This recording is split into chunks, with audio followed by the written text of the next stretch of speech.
जय श्री राम दोस्तों। आज ढेर सारी शुभकामनाएं मेरे तरफ से युवा दिवस पे।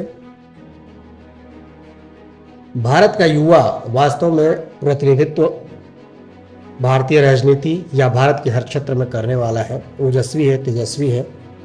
और वास्तविकता ये है कि भारत का युवा विश्व को मार्गदर्शन देने की स्थिति में आज के परिदृश्य में है। ये अच्छी बात है। हम ये मानते हैं कि स्वामी विवेकानंद जी के विचार, उनके विचारों का अभिनंदन करते हैं और मानता भी हूँ कि उन्होंने कहा कि जागो उठो तब तक न रुको जब तक लक्ष्य की प्राप्ति न हो जाए।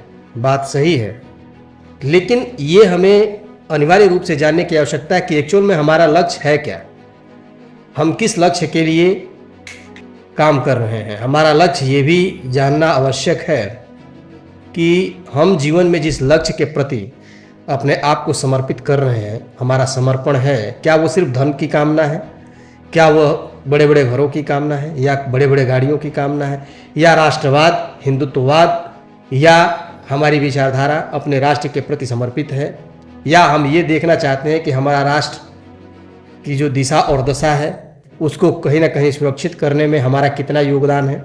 इन सब वस्तुओं को जानना बहुत ही आवश्यक है। मेरा ये मानना है कि युवा की सोच राष्ट्र के प्रति समर्पित होनी चाहिए। अगर राष्ट्र के प्रति समर्पित है, समाज के प्रति समर्पित है, अपने धर्म के प्रति समर्पित है, तो सत्यता ये है कि उसे धन और बाकी चीज़ों को कमाने और बाकी चीज़ों की आवश्यकता तो है, लेकिन वो सारी चीज़ें उसकी सुरक्षित हैं।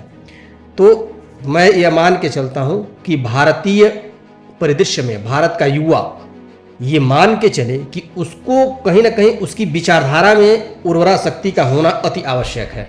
विचारधारा जब तक उर्वरा शक्ति से ओतप्रोत नहीं होगी, विचारधारा जब तक धर्म पे नहीं होगी, विचारधारा जब तक ब्रह्मचर्य की नहीं होगी, विचारधारा जब तक एक तरह से शांति की भी हो और मानवतावाद की भी हो और माला और भाला की भी हो, ये जान लेना बहुत आवश्यक है।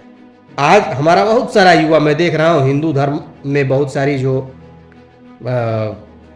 ब्रांचें हैं, हिंदू जैसे जैन भी हमारे हिंदू में है, चाहे बहुत जैन भी हैं और बाकी लोग भी हैं, जैसे सारे हमारे लोग हैं। तो कहीं ना कहीं गुरु गोविंद सिंह जी की बात मुझे बार बार प्रेरणा देती है कि हमें आज के युग में संत और सिपाही बनने की आवश्यकता है। हम संत तो हों लेकिन सिपाही हों। इसका अर्थ एक ही चीज़ है। अगर इसके व्याख्यान में मैं जाऊं तो मुझे ऐसा लगता है कि संत सिपाही से मतलब उनका एक ही चीज़ होगा और है कि संत मतलब हम अपने इच्छाओं पे कंट्रोल करें, हम अपने कैरेक्टर पे कंट्रोल करें, हम अपने कैरेक्टर को सही दिशा में मार्गदर्शित करें, और सिपाही धर्म के प्रति सिपाही बने, देश के प्रति सिपाही बने। हमारा देश के प्रति वो रुझान जो वास्तव में होना चाहिए आज के युवा में। आज के युवा को बहुत सारी चीज़ें देखने को मिले, जैसे लिविंग रिलेशनशिप एक आज के समय में आ गया है, जैसे तमाम चीज़ें मतलब जो नहीं होनी चाहिए वो समाज में घुसती जा रही हैं। इन चीज़ों से कहीं ना कहीं युवा को उबरना होगा। सिर्फ स्लोगन का पढ़ लेना और किसी की विचारधारा को पढ़ लेना और उस विचारधारा को जान लेना ये बड़ी बात नहीं है। कहीं ना कहीं हमें अपने जीवन में उस विचारधारा को उतारना ही होगा। जैसे अगर हम हनुमान जी की बात करते हैं कि हनुमान जी हमारे आदर्श हैं, भगवान श्री राम हमारे आदर्श हैं, तो सही बात है, हमारे आदर्श है, स्वामी विवेकानंद जी हमारे आदर्श है, या कोई भी महापुरुष जो हमारे आदर्श हैं, तो उनकी वास्तविक छवि को हमारे जीवन में उतारना ही पड़ेगा, हमारे कैरेक्टर में उतारना पड़ेगा, उनके आदर्शों को उतारना पड़ेगा, उनके मूल्यों को उतारना पड़ेगा, और अपने जीवन मूल्यों को भी उतारने की आवश्यकता उनके साथ ही है।